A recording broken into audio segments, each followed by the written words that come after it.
Good evening.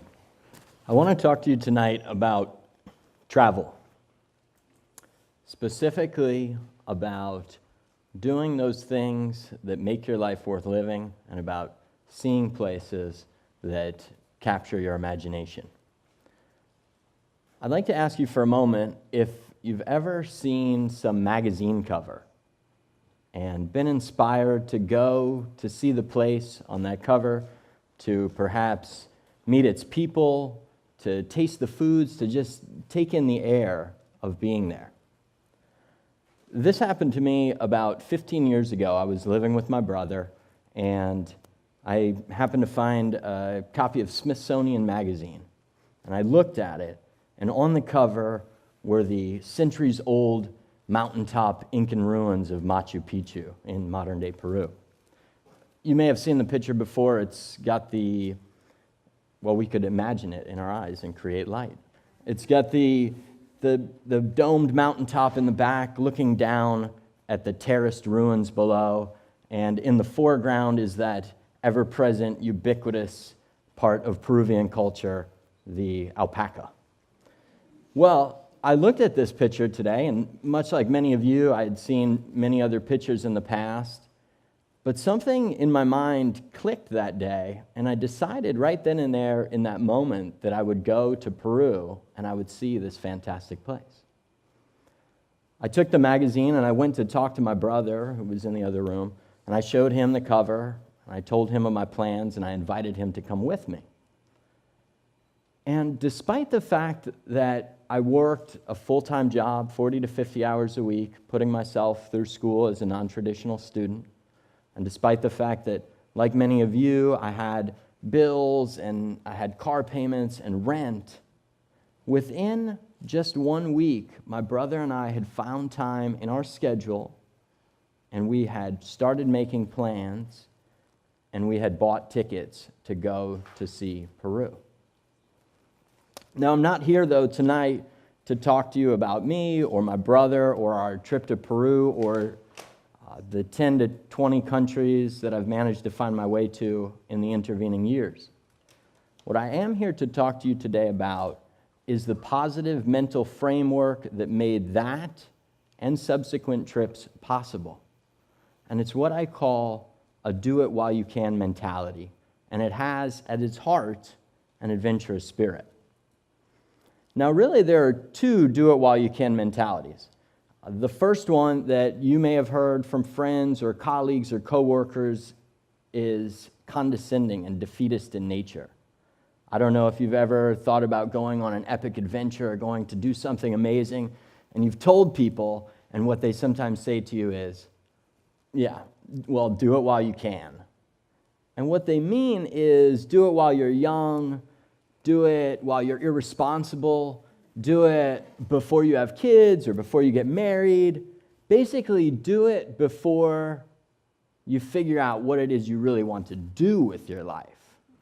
And by do with your life, we often mean work. I don't know if you're anything like me. When I meet someone new, within the first 3, 4, 5 questions I ask them, I say, what do you do? And by do, I don't mean what are you passionate about, what excites you, what inspires you. I mean, what's your job?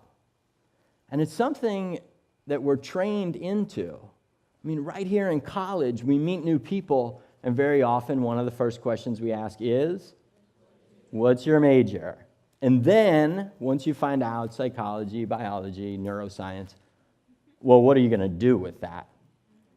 I recently had a student come into my office, and after a few minutes, we had finished talking about whatever she had come to talk about.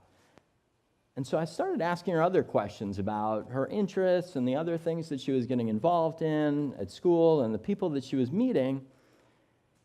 And she looked at me, and she kind of said, oh, you mean those other things that really make college a full experience and all that? And I said, well, yeah.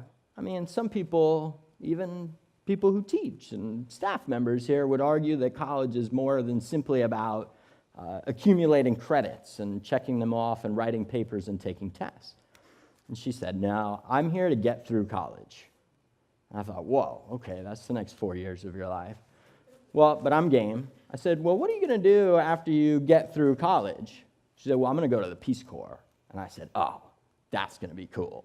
You're going to go see some far-off places and, help people and have a great experience. That's going to be great.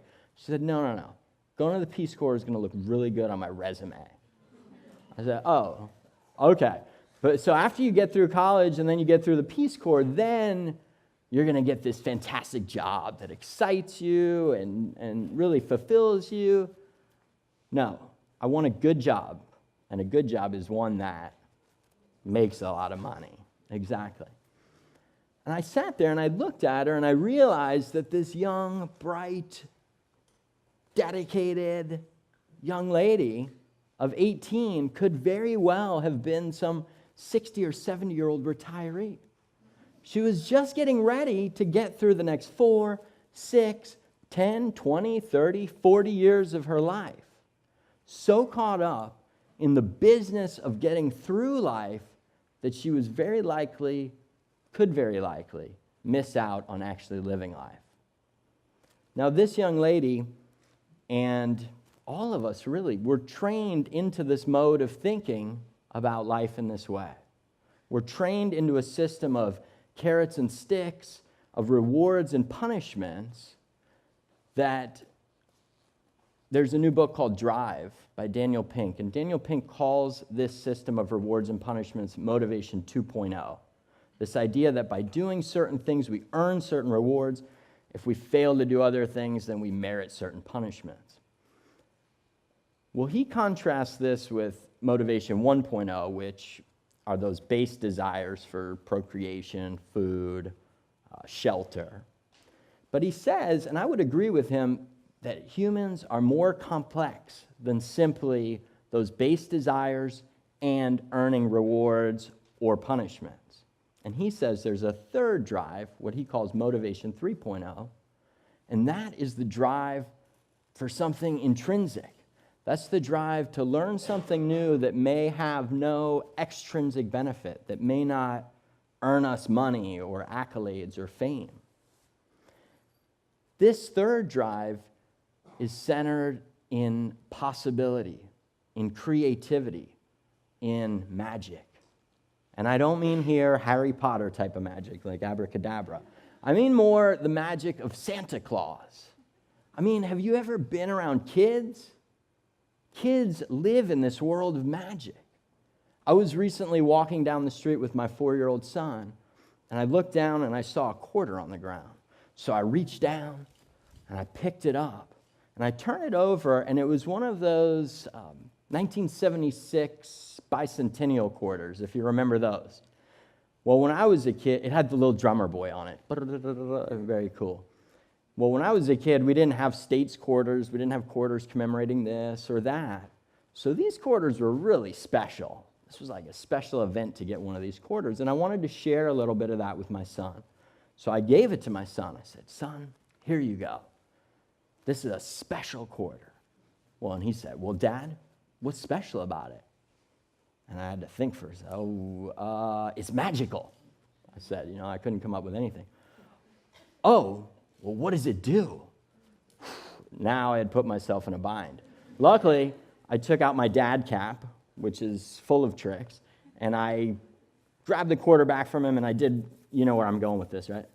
I kind of somehow managed to finagle it into my hand, and I reached around his ear and, pulled it back out. Wow. Dad, that was amazing. Well, he's not special in that way. All kids come at the world from this point of magic, of creativity, of possibility. And the world around us as adults, is no less magical and no less full of possibility.